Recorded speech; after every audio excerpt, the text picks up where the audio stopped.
you have to make space for each person to communicate their selves and their feelings and their thoughts. So that's a big piece of it. And tactical empathy means you don't have to agree with or even embody how the other person is feeling, but you have to understand how they're feeling and where they're coming from. This is your Kick-Ass Life podcast, episode number 359 with guest Alex Jamieson. This is the Your Kick-Ass Life podcast with Andrea Owen, a no BS guide to self-help and badassery. Because ladies, let's face it, life's too short for it to not kick ass. And here's your host, the girl who serves it up straight with a side of crazy, Andrea Owen.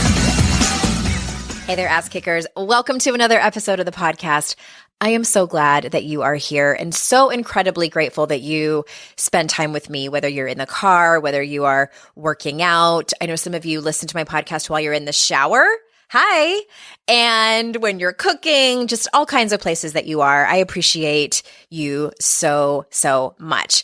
I wanted to mention that if you have not read my very first book, I know a lot of you either found this podcast or maybe you were already a listener and you read How to Stop Feeling Like Shit or listened to it on audiobook. But a lot of you haven't read my very first book, which is 52 Ways to Live a Kick-Ass Life. BS-free wisdom to ignite your inner badass and live the life you deserve. How much do I love that subtitle?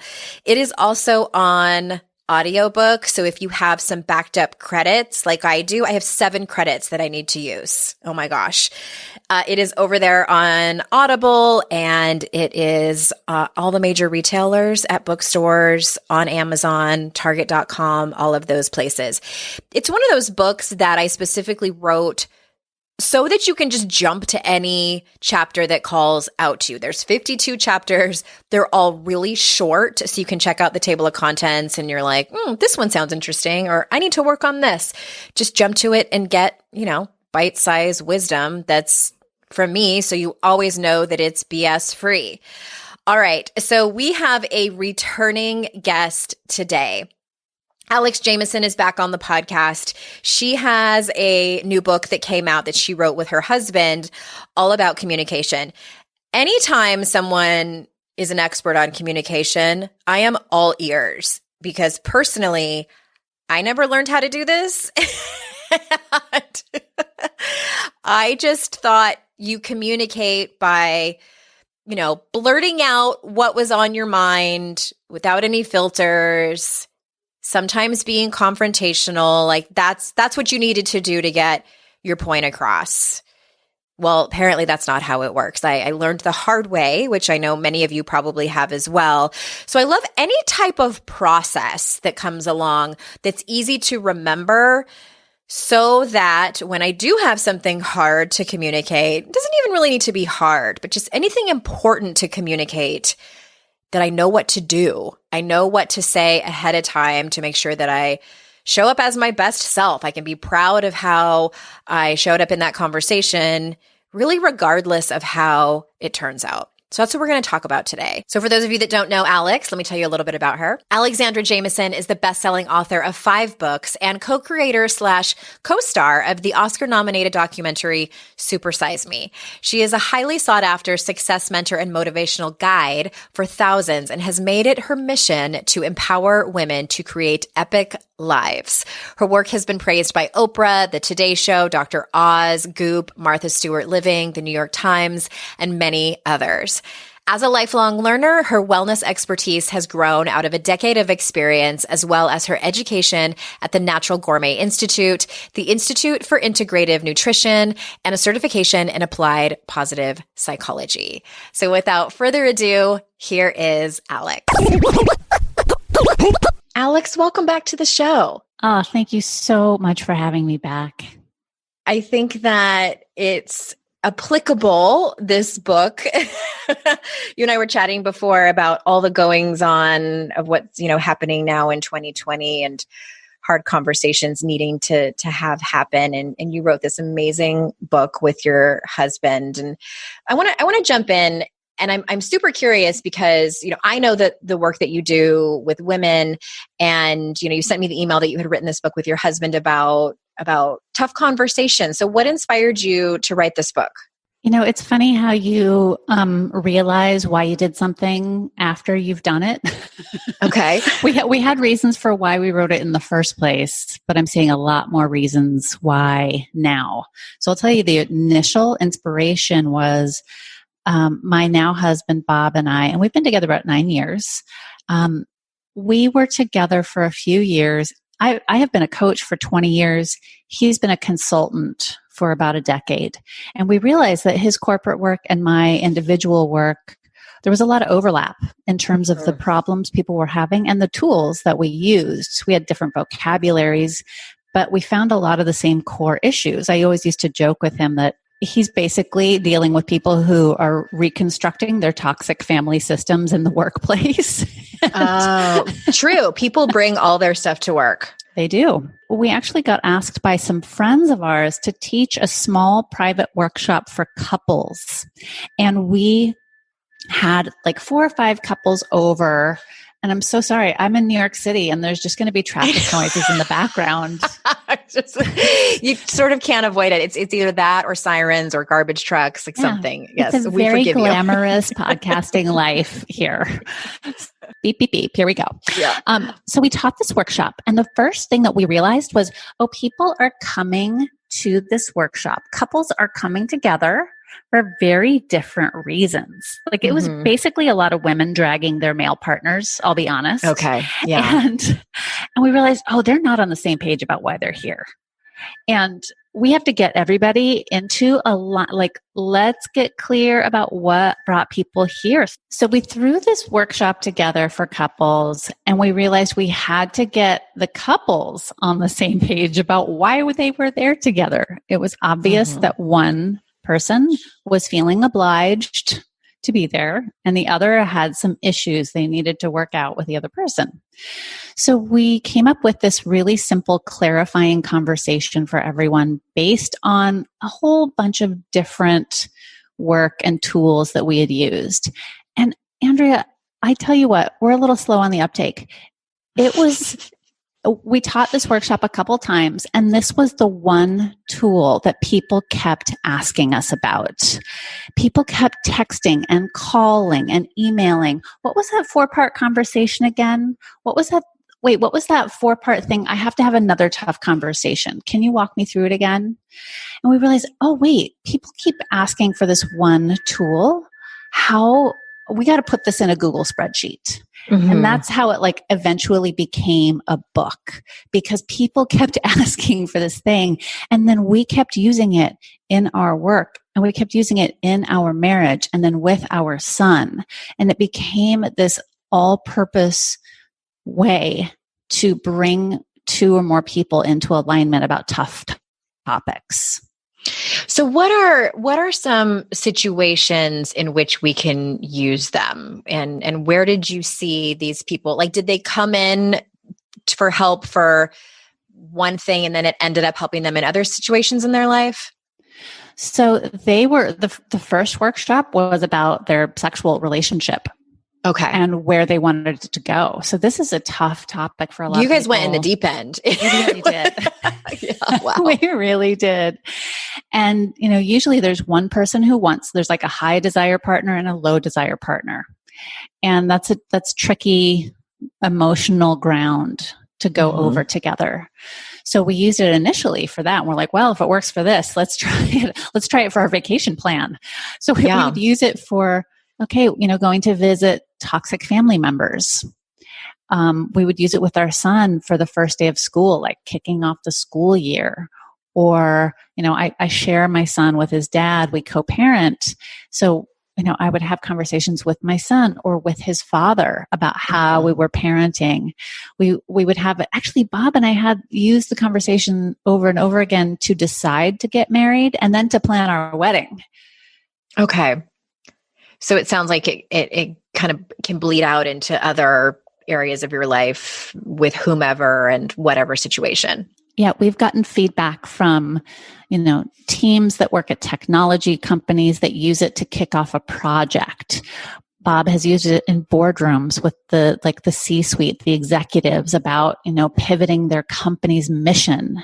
And then we've had middle school teachers reach out to us and say, I'm now using this to teach my kids how we're going to interact together in the classroom. And our mutual friend, Rebecca Barucki of Beck's Life, she's really the reason why we finally wrote this book, because she was so adamant that this process changed her marriage and how she parents her 5 children. She's like, you guys have got to put this in a book. It changed my life. Yeah, it's really interesting that, I think there's so many gaps in public school and they just honestly can't touch all of them with the limited time and resources that they have. But communication, I believe, is one of them. And I think so many problems can be solved by just 2 people having a thoughtful and healthy and mature conversation, but we don't know how to do that. So tell us about, how do we fall into traps of bad communication? Which I feel like it a lot of times is the norm. Oh, it's completely the norm. It's not just schools. Where would teachers learn how to do this? Right. I grew up in a family where important emotional or high stakes conversations got not physically violent, but emotionally violent. They were terrifying to me as a child. So I learned to avoid talking about important topics. I was terrified to bring up emotional topics. We had a kind of a traumatized family. There was addiction and mental health issues. So I was the people-pleasing, perfectionistic good girl. I was the smoother over, the diplomat. So I didn't learn how to have tough topics until my 30s, really. And most people grow up in homes where they are not taught by their parents. They're not modeled, mature, clear communication strategies. Yeah, I heard some parenting advice somewhere along the way that talked about if you ever have a disagreement or an argument in front of your children, make sure that you also model for them you coming back together and making up. Because a lot of times what happens is, you do end up making up with your partner and smoothing things over somehow, but the children don't see that. And so they just see the disagreement or feel the tension in the house, and then they don't ever see how it was remedied. And I thought that was really interesting to kind of show the entire, the whole cycle of what that can look like. Absolutely. And, there's other kind of truisms about relationship that Bob and I have examined, through the writing of the book. And we're like, oh, these are actually things that we don't do, or there's certain things that we're very clear that we do and how we relate together as a couple, and then how we model that and share that with our son. And one of them that we decided was the most horrible advice you can give to anyone, that whole never go to sleep angry thing. That is the worst. Let's just say it right now. It's the worst. I'll tell you what, we have a whole chapter in the book about times you should not communicate, to take a break from each other if you're exhausted. Right. My husband, God bless him, he would always get more energy before bed and then want to talk about something really important. Whereas I have no willpower left. I'm exhausted and I'm like, don't talk to me. And then he would want to get into something heavy, which would just evolve into misunderstandings and hurt feelings. And we finally realized, I was like, we cannot, if you have something important to talk about, please schedule a time with me tomorrow when I'm awake. Yeah. I am not awake. And I can be my best self. Yeah, exactly. When you're tired, you're not present. The other things that we avoid are you hungry? Is either of you hungry? Have you not eaten in a while? Either one of us can pause the conversation. Hey, I need to eat first and then let's talk. Or have you eaten in a while? And the other one is, if either of us have had even one glass of alcohol, we do not go oh, you had a glass of wine with dinner. You know what? Let's pause this conversation until tomorrow. We don't even drink that often, but So of course I'm a total lightweight. So even a half a glass of wine and I have no filter and I'm like not patient, not really listening. So conversations just don't go as well. That's interesting and important. I don't drink anymore. I have almost 9 years at the end of September of sobriety. And, but I used to, when I was drinking, and I wasn't like you, like I would have drank like 3 glasses of wine. And then I suddenly want to have a heart to heart with my husband, which is not helpful at all. I wasn't remembering what I was talking about the day before. And it wasn't clear. It just doesn't work.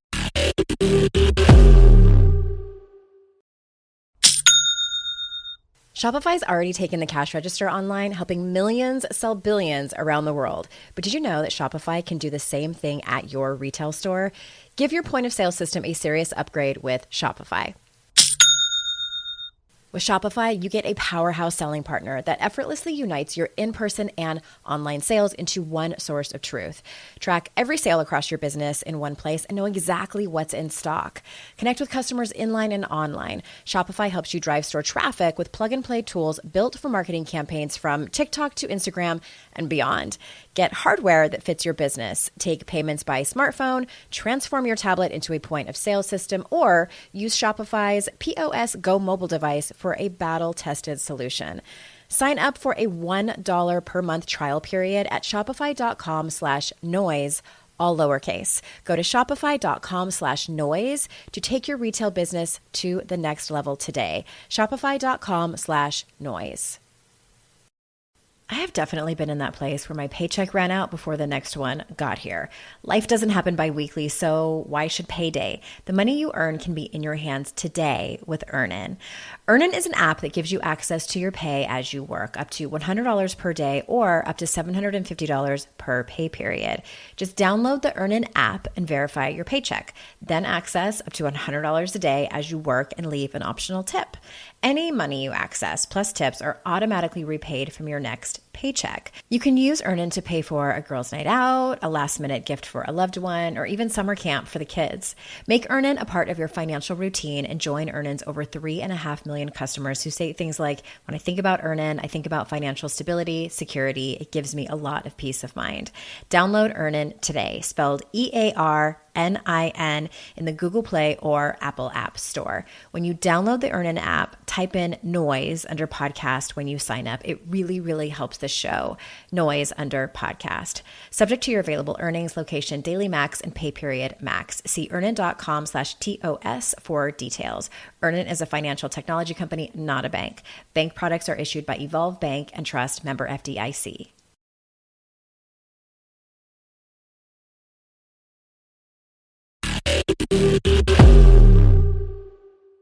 I'm curious about, you may have already answered this, so forgive me, but you talk about the missing conversation, and that's the common culprit in miscommunication. So can you speak more on that missing conversation? Yeah. So the missing conversations are, it can either be really important details within a topic that just get breezed over, right? We make assumptions, especially if we've been with our partner for a long time. We make assumptions about how they may feel or what they may be thinking. We may do it with our kids too. We may think that we know them better than they know themselves. And in some cases that may be true, but you have to make space for each person to communicate their selves and their feelings and their thoughts. So that's a big piece of it. And when we go through, I would love to model the 4 steps of the conversation in a moment. But when you go through it, the conversation structure, we call it the all-in method, it asks you specific questions that are usually completely ignored about important topics. And when we make assumptions and then take action based assumptions, people get hurt, right? Relationships get damaged, and then bad habits just keep perpetuating themselves. I see. Yes. That is actually something that I have tried to become so much better at with the people in my life, especially like you said, my kids and my husband, that when I find myself talking to them and about to say something, or it does come out of my mouth, making an assumption about how they feel or what they were thinking based on their actions or just their body language or whatever, I use that phrase that we often use in our world of, I'm making up that, or, my assumption is that this, and then I put the question on them, like, am I right about that? Or am I wrong? Is it something else? And I have found that, you know what?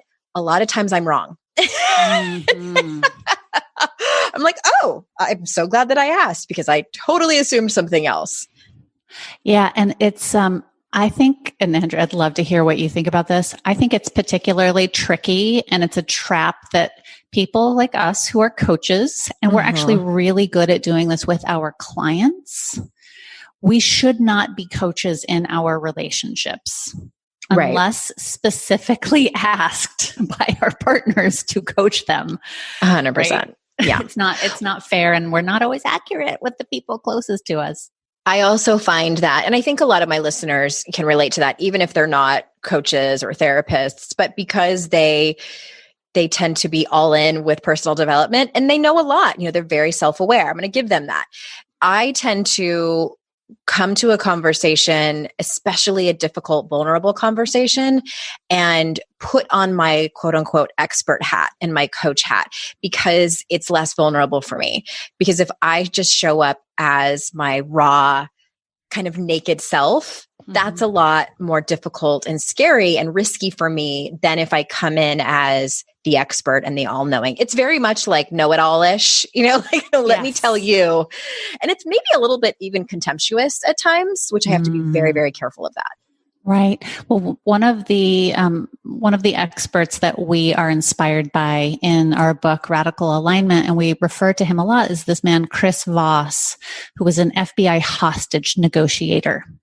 I think I watched him on that, what is that? Mastery? Yes, Masterclass. Yeah. I watched his. Yeah, it was really good. His work is really fascinating. And he talks about how listening is a martial art. And you have to develop tactical empathy with the other person, whether it's your client or your husband or your child. And tactical empathy means you don't have to agree with or even embody how the other person is feeling, but you have to understand how they're feeling and where they're coming from. Yes. And that takes, well, you tell me, like, what do you think that learning how to do that takes? My first thing is takes a lot of patience and a lot of putting your ego aside. Well, so there definitely is an ego check, right? You were just saying a moment ago that you have to be careful of not stepping into important conversations with your expert hat on. Right. I sometimes have to do the same thing, right? Not making assumptions that I know anything, but also, again, growing up in the family system that I did, I think a lot of people will relate to this. I thought in order to have a tough conversation, somebody was going to win and somebody was going to lose. Right. So I had to come prepared to argue to the death and defend my point of view and be right. And if I didn't know, with 10 sets of facts to back up every point, then I would just not have the conversation because I didn't want to lose, because that felt horrible. So I avoided tons of conversations in my life, which, I'm on marriage too. Who knows what could have happened differently. But what has changed in using the all-in, and I use it every day. I use it by myself to plan things. I use it with my family in my work. What's happened is I've switched from that win-lose mentality to, we're going to figure this out together. I don't have to know the answer. In fact, I cannot know the answer if I'm in conversation with someone else, even if it's with my 13-year-old. He has information and feelings that need into account. So I know as much as they know, maybe less. Yeah. Whew. That's some grown-up conversations right there. Emotional maturity at 45, finally. That is adulting. Well, I want to ask you about the 4 steps in the all-in method in just a second, but what you were just talking about made me think about just women in general. And yes, we're going to be generalizing here, but when you were talking about your childhood, it made me think and wonder, as women growing up in a patriarchal culture where we are taught that, for the most part, that men are in charge. And I think that this can have its effect on us when we walk into conversations, feeling like we need to step back a little bit and make more room for the other person, especially if it's a man. What have you seen when you're training people around this and having conversations with both men and women? Yeah. So here's the beauty of what we teach with the All-In method. There's something called team psychological safety that we go into in the book. And psychological safety means that the people in a group, and that can mean a couple, the people in a group feel they have determined for themselves that this is a safe place to take interpersonal risks, to be vulnerable, to share ideas. Okay, so you are the only one who can determine if you feel safe. Mm-hmm. And one of the concrete studied ways, one of the only ways that psychological safety is created is that you get equal speaking time. Oh. So yes. Now, aren't there apps that track that? I just use the timer on my phone. You don't need an app to say, I talked 6 minutes yesterday, but you talked, that's way too complicated for me. But there's studies at Google, studies from Harvard that show equal speaking time in the room is what creates psychological safety. And then I'll take it back to my marriage. My husband is more of a verbal processor. So without the timer, he will just go on and on and on because that's how he processes and integrates information. I am more of an internal processor. So I actually need to be alone or even take a full 30 seconds to think before I speak. Mm-hmm. So in that kind of dynamic, or as Rebecca, who wrote our foreword for the book, she's like, I will steamroller over my lovely husband because my energy is just bigger. Right. And that does not create a safe dynamic in a relationship. So that's why in the All-In method, we actually tell you time each other. Each person gets 3 or 4 or 5 minutes per step. You set the timer. It feels weird at first, but that's actually what creates the safe container. Okay. I like that a lot. My marriage dynamic is a lot like Rebecca's, and big energy over here, external processor, steamroller. Okay. So let's move into the 4 steps of the All-In method, which you also call AIM. Great. So, there's a couple of very simple pieces that you just agree to before, like ground rules before. The first is the equal speaking time. The other is that you're not going to talk over each other. You're just going to listen to each other. This isn't like even problem solving time. You're just getting equal time to share these 4 different buckets. And the next piece, and this is so simple, but I tell you what, this has been revolutionary and life-changing for me. What's the topic? What one thing are we talking about here? Right? Because that's important. It's no joke. This is why I was so scared to bring up conversations in the past, because in my family, you could end up talking about dinner, but then 5 minutes later, you're talking about how so-and-so in the family screwed you over 13 years ago, and now you're redressing all of the horrible things that have ever happened in your family, right?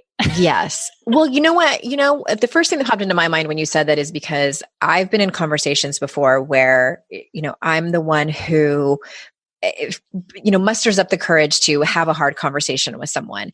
And then that person uses that as an in to share their beef about something else. And I'm like, wait a minute, that's not fair. Like we're not talking about that. And I always felt like you're using my courage as a jumping off point to do your beef when that was actually on you. Right. And so that is why we have outlined with this, like when you invite someone to a tough conversation, you can just simply ask them, email them, or text them in advance. I'd like to talk about topic X with you. Can we agree to just we'll share equally about these 4 things, and we'll just stick to this topic in this conversation. And it's magic, seriously. Mm-hmm. And if somebody cannot agree to those things with you, then maybe they're not a safe person to have this conversation with yet. Yeah. Oh, that's tough too. Okay. It is. It is. And it may feel weird, but I tell you what, game changing, totally changes relationship dynamics. So let me walk you through the 4 steps. And I can talk you through like how we used this for COVID vacation conversations that we've had in the last few months. So the topic, trying to decide if you're what you're going to do or if you're going to do it. Exactly. Yeah. Exactly. And then it's very, you can easily translate this into, what do we do with the kids for school, for the changing dynamics there.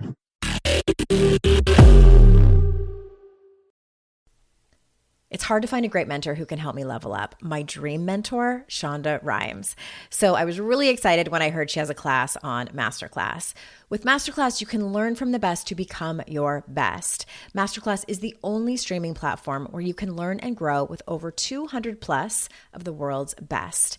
For just $10 a month, an annual membership with Masterclass gets you unlimited access to every instructor.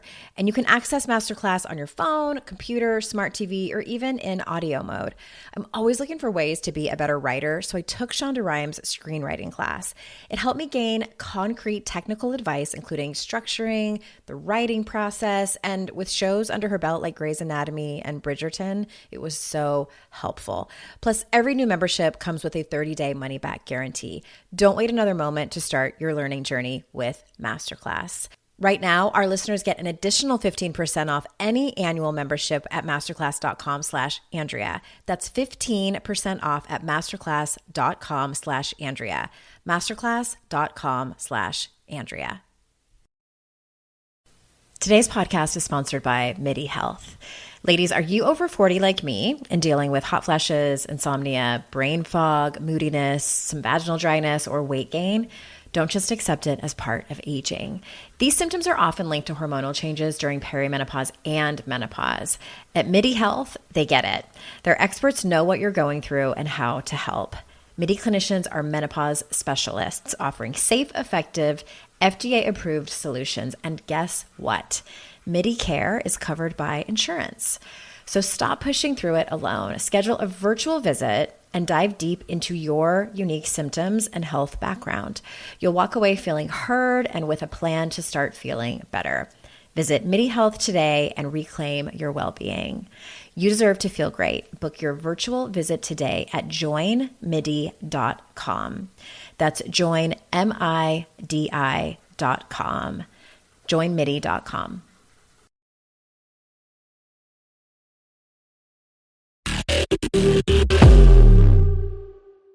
So the topic was, do we go to my mother-in-law's 90th birthday party and the niece's wedding? Okay. Which a lot of people are having to make those decisions. Yeah. So you first share, the 4 topics are: you share your intentions, concerns, boundaries, and dreams about this specific topic. Mm-hmm. So your intentions are your why. Why would you even want to do this thing? Like, what are the broad strokes? And it can be really simple. Like, I want to see family. I want to get out of the house. I want to take a road trip. I want to be there for this life event. Mm-hmm. Or it could be something like, I feel obligated to go visit your family. I feel like if I don't go, they'll all hate me. Right. All valid intentions. All valid. Yeah. So, that one's usually the shortest one. It kind of sets the stage. And again, give each other 2 minutes to do this. Mm-hmm. The second one is, what are your concerns about this topic? What are all of your fears and worries? And we really encourage you to be as vulnerable as vulnerable as feels safe, right? Depending on the situation and the person, you may not want to be completely revealing, right? If it's a work situation or whatever, but I'm talking to my husband. We know each other well. We know the situation. Mm-hmm. And our fears were really similar. I was concerned that, we'd go and get sick, or we'd go and get his 90-year-old mom sick, or, are we going to stay in a hotel? What's that going to be like? I'm worried about staying in a hotel. That just feels uncomfortable. I'm worried that I won't be able to relax, that I'll come home feeling more exhausted than when we left. I'm worried that if we don't go, that again, the family will hate me. They'll blame it all on me because I'm the one who has all these rules. Yeah. Yeah. All valid. All valid. And he had slightly different concerns. He's like, if I don't go, my brother's going to, verbally abuse me for hours. If we do go, my family's really mean and teases us. So like, I can't win. Right. So you just really uncover what the fears are. And why this is so important, it actually has a calming effect on your amygdala and your nervous system when you share your fears out loud in a safe space. It actually has a soothing effect when your partner is just like there listening to you. And you're like, okay, I said my worst fears out loud and I'm still alive. And look, they're still here. Okay. Then you each share your boundaries. Now, again, this is one of those missing conversations. Mm-hmm. What do you think of these two questions when you're trying to figure out your boundaries for something? What do you need to be your best? And what do you need to feel safe? So for me to be my best, I usually don't want to make that trip, driving 5 hours there and 5 hours back in the same day. Yeah. I usually want to stay overnight and usually 2 nights so that I'm not like turning around, rushing back the next day. But in this situation, I have different boundaries. Actually, this time I don't want to stay in a hotel and I don't even want to go into a roadside rest area. So we're going to pull over and I'm going to pee by the side of the freeway if I need to. I don't feel safe going into, here on the East Coast, we have these rest areas that are it's like a mall. And yeah, they are nice. I had a friend from the West Coast comment on our rest stops in North Carolina. Mm-hmm. They are really nice. But it's a lot of people. Lots of people didn't feel safe with that.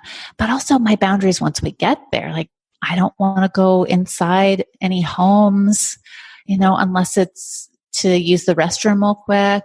I won't hug anybody.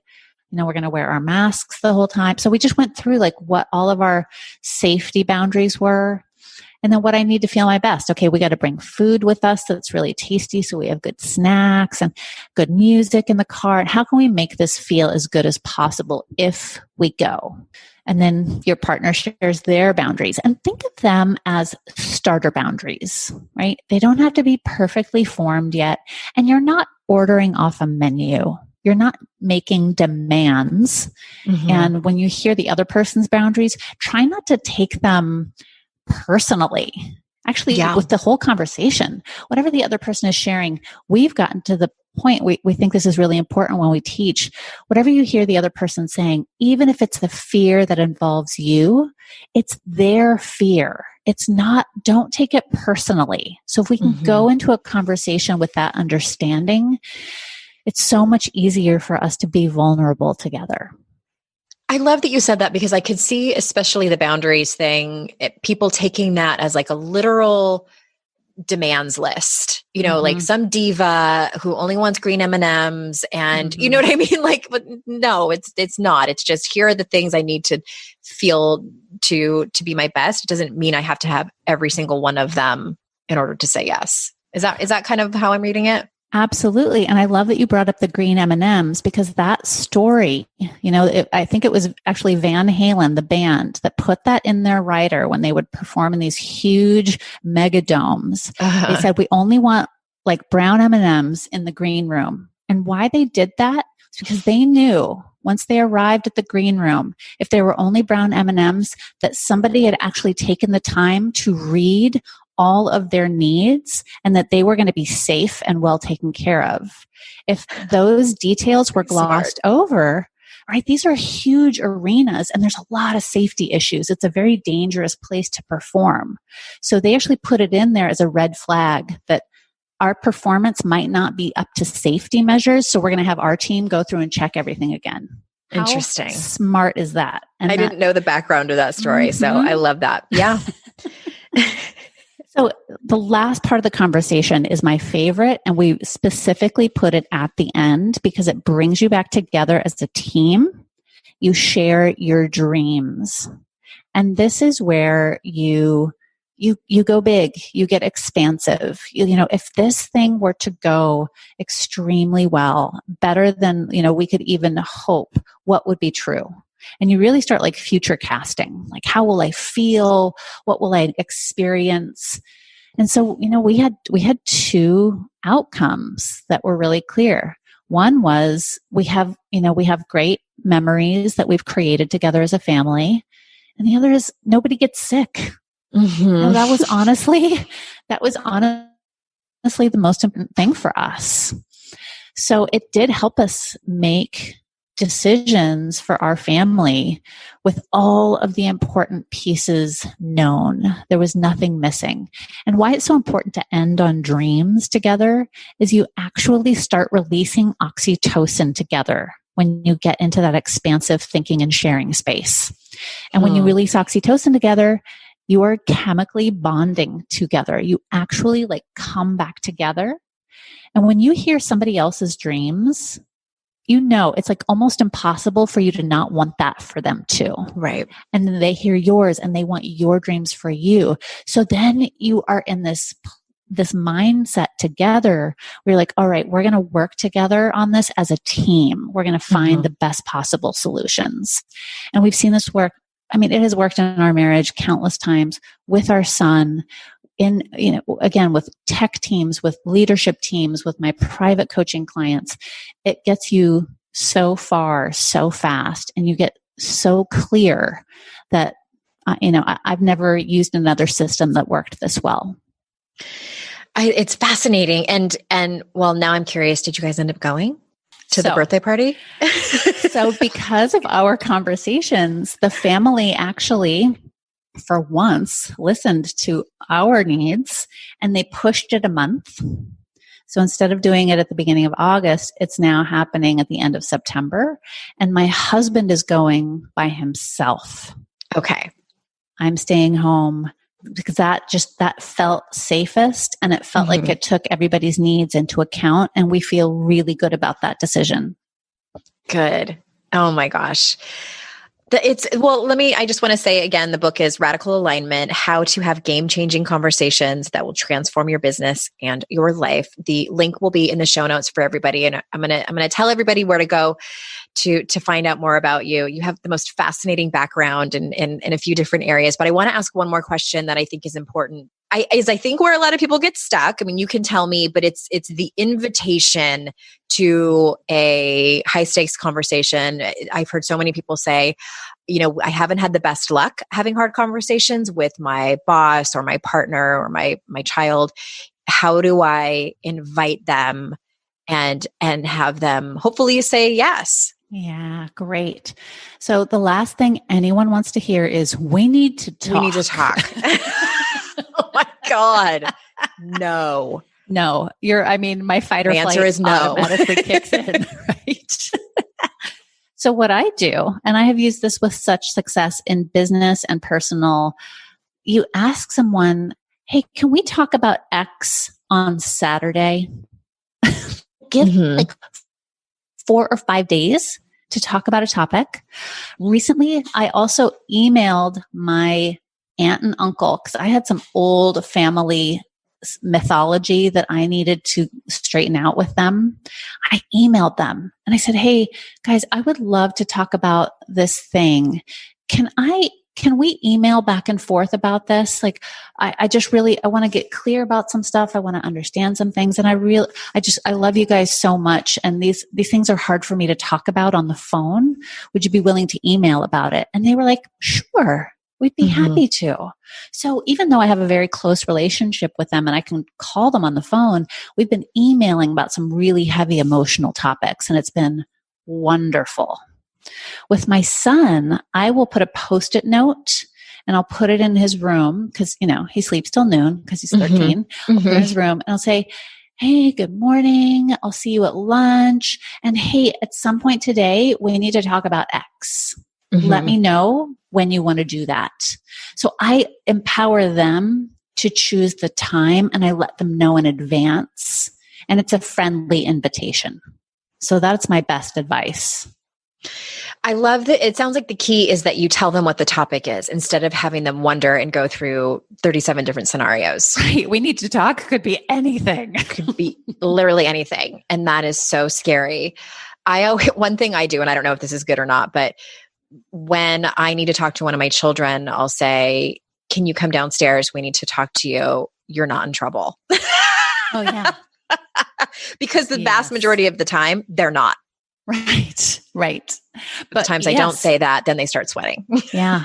And actually what we've done with a lot of either in team trainings or in my work with one partner and a couple, I'll say, you know what, print out the cheat sheet from the book and give it to them in advance. Like, hey, I'd love to talk about topic X and let's use these points to help guide our conversation. So like give it to them in advance so they have time to look at it and think about it. So you're not springing it on them and then having to facilitate the conversation. You've both had time to think about it.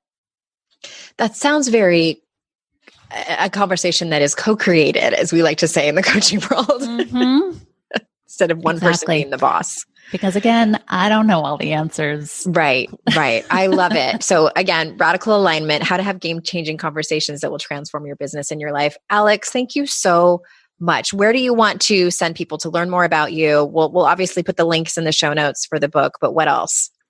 Yeah. You know what? I love to hang out on Instagram. You can find me there at Delicious Alex. Amazing. I have so enjoyed this conversation. This is such an important topic and one that everyone can relate to because we all have relationships with people. We all have conversations. And I just appreciate the work that you do in the world and trying to get people to come together and love one another and take care of each other a little bit better. So thank you so much. Was there anything that got left out that you feel like you need to still say? You know what? There's one last thing. I use this by myself. I go through my intentions, concerns, boundaries, and dreams for myself about my own questions, projects, and problems all the time. It's a great journaling exercise. Interesting. And I love the simplicity of it. It's simple, but powerful. Yeah. Simple works. It packs a punch. Thanks you for having me. Yeah, it's been so fun. And the other link to the show that Alex was on before where we talked about very different things, but also very important, that's in the show notes. And everyone, you know how important I understand that your time is, and I appreciate that you spend it here with me and my guests. And until next time, everyone, I will see you all out in cyberspace. Bye-bye.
I'd like to introduce you to the Minimalist Moms podcast.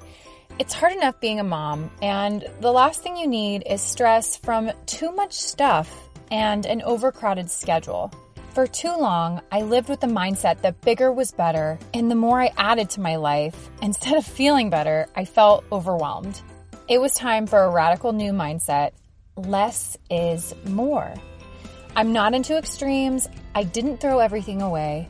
My brand of minimalism is more about adding than subtracting. Get rid of the excess to make room for what you love. In other words, it's about living life with purpose. I hope you'll listen in and my guest and myself can inspire you to think more and do with less. The Minimalist Moms podcast, available wherever you listen to podcasts.